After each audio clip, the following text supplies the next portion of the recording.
Assalamu alaikum wa rahmatullahi wa barakatuh, ayyuhal mu'minoun. Alors bienvenue à vous. Dans cette vidéo, je voulais évoquer cette interdiction du voile et ces revendications de pouvoir mettre le voile au lycée, au collège, etc. Subhanallah, et aussi pourquoi est-ce qu'il y a une certaine méfiance, et parfois qui peut être légitime, du discours au nom de la religion dans certaines institutions publiques, etc. Alors, on va essayer de voir les deux positions pour comprendre et pour avoir la position la plus juste. Toujours avec, on espère, de la justice, de l'objectivité, de la vérité et de la bonne foi. Inch'Allah, subhanahu wa ta'ala, c'est important d'avancer avec ces termes-là dans nos différentes analyses des mouvements sociaux et dans nos différentes analyses généralement. Alors, subhanallah al-azim, subhanallah al-hamdi, ici, il faut le dire que cette loi ou cette règle inventée par Sarkozy, initiée par Sarkozy, elle est injuste, subhanallah al-azim, subhanallah al-hamdi. Le fait de vouloir interdire aux jeunes filles de porter un voile, etc. Subhanallah al-azim, subhanallah al-hamdi.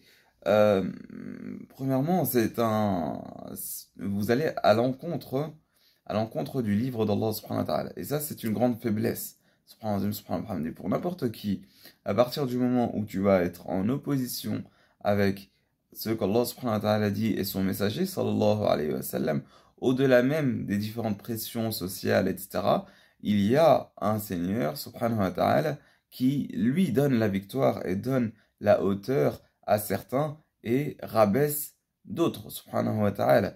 C'est lui qui, subhanahu wa ta'ala, décide de qui sera mis en hauteur et qui sera rabaissé, subhanahu wa ta'ala, et qui aura la victoire et qui aura la défaite, subhanahu wa ta'ala. وَمَا النَّصْرُ إِلَّا مِنْ عِنْدِ اللَّهِ. La victoire ne provient que d'Allah subhanahu wa ta'ala. Et Allah subhanahu wa ta'ala dit aussi, إِن تَنْصُرُوا اللَّهَ يَنْصُرُكُمْ. Si إِن تَنْصُرُوا اللَّهَ يَنْصُرُكُمْ, si vous soutenez la cause d'Allah subhanahu wa ta'ala, il vous soutiendra ou il vous donnera la victoire. Si vous donnez la victoire à Allah subhanahu wa ta'ala, alors il vous donnera la victoire. Et là, il y a un secret, ou ce n'est pas un secret, mais il y a une clé pour les différentes victoires, les différentes victoires sociales. En France, par exemple, on a la Révolution française en 1789, où vous avez la Révolution française en 1789,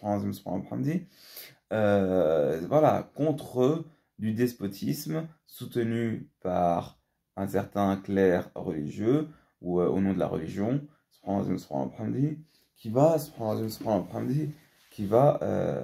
qui va être défait par des revendications légitimes contre l'injustice et contre des impôts trop grands, et voilà, contre des privilèges qui sont considérés comme injustes. Et il y a cette victoire qui est donnée là, qui est donnée par ces revendications légitimes. À la Seconde Guerre mondiale, on a cette lutte contre le nazisme, une idéologie injuste, etc., etc. Une idéologie raciste, injuste, etc., etc. Antisémite, si on veut, etc., etc. Donc il y a aussi cette légitimité idéologique. Mais à partir du moment où cette idéologie, ou cette idéologie, elle devient injuste, et bien vous allez contre les lois d'Allah subhanahu wa ta'ala, et là, c'est une faiblesse, c'est une grosse faiblesse pour vous. Et là, vos adversaires ou vos ennemis peuvent aller sur ça. Et il est clair et net que le fait d'interdire le voile, ou euh, d'être trop extrême dans l'interdiction de signes religieux, ostentatoires, ou etc. Bon, pas ostentatoire, ok, c'est un peu complexe. Certes, les signes religieux ostentatoires pour faire de l'ostentation, d'accord, c'est quelque chose qui peut être interdit parce que quoi? Ostentatoire dans le sens où je le fais pour les yeux des gens, en dehors des yeux d'Allah subhanahu wa ta'ala. C'est problématique. Et pourquoi? Et ça, c'était la deuxième position. on va y revenir après. Mais le fait d'interdire des signes religieux simples ou juste des habits que les gens mettent par respect de la religion, comme le voile, ou comme la abaya, ou comme le fait de se couvrir jusqu'aux genoux pour les hommes, de ne pas trop montrer leur nudité, etc. Tout ça, c'est contre les bonnes mœurs, et c'est contre la pudeur, et c'est contre, c'est contre déjà la loi d'Allah subhanahu wa ta'ala, et donc ça, c'est une grosse faiblesse pour l'institution publique dont il est question ici. Après, il faut aussi que les gens comprennent que ça peut être aussi, il y a un danger, il y a un danger qui est celui du discours religieux mal maîtrisé et plein d'innovations religieuses.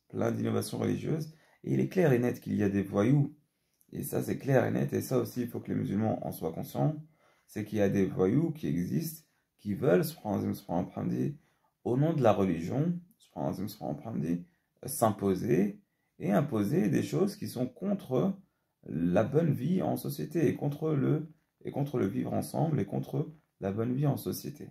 Donc il y a deux dangers ici dont il faut faire part. Il faut que les uns et les autres se comprennent pour qu'on tende vers plus d'équité et plus de bienfaisance. Ces deux choses, donc, c'est que voilà, il y a un danger d'innovation religieuse, des mensonges dits au nom de la religion, etc. Et il y a aussi un danger de freiner, de freiner la piété et le bien. Parce que quand des gens prient sincèrement, si vous êtes leur voisin, c'est bien aussi pour vous. S'ils prient sincèrement pour le bien, etc., et que vous êtes en bon terme, alhamdoulilah, ça va augmenter le bien entre nous. Et ça, il faut qu'on en prenne conscience. Donc, il faut réellement donner une place au, au, au respect de la religion. Il faut donner une place au respect de la religion islamique et du respect de la religion. Comme on donne une place au respect de la liberté fondamentale de choix de sa religion, il faut aussi, c'est-à-dire une liberté, c'est-à-dire que les hommes ne peuvent pas se contraindre les uns les autres sur cela, il faut aussi donner un respect à la pratique religieuse, à la pratique religieuse, tout en donnant le respect à la raison, etc., etc. Parce que le danger aussi, il vient de là, c'est que des gens, au nom de la religion, peuvent tout tacler, tout ce qui fait aussi des points de force de la France. La raison, le non-racisme, etc., qui sont des gains de conflits précédents. La Révolution française, etc., etc. La Révolution française, la Deuxième Guerre mondiale, il y a des gains idéologiques qui ont été faits, et des gains qui ont été faits avec du sang, avec de la bataille. Par exemple, l'égalité, l'égalité, le, la liberté, tout ça de la Seconde Guerre mondiale, et ça a été étendu, et après la Seconde Guerre mondiale, le non-racisme, le non-antisémitisme, etc., etc. C'est des gains. Mais vous voyez comment c'est? Vous voyez la, comment est-ce que c'est sensible? C'est-à-dire qu'il faut préserver ça, tout en... Et voilà, donc il y a un islamisme qui va augmenter au niveau moral. Donc c'est quelque chose qui est assez complexe, et sensible. Quand Allah subhanahu wa ta'ala nous guide, c'est à voir. En tout cas, et une des solutions à l'échelle individuelle, c'est la foi en Allah subhanahu wa ta'ala, c'est la piété, une relation pour Allah exclusivement, celle-là il ne faut pas la perdre, et un bon comportement, une bonne morale, une bonne foi, un bon caractère. Ça nous permet d'avancer, Inch'Allah subhanahu wa ta'ala.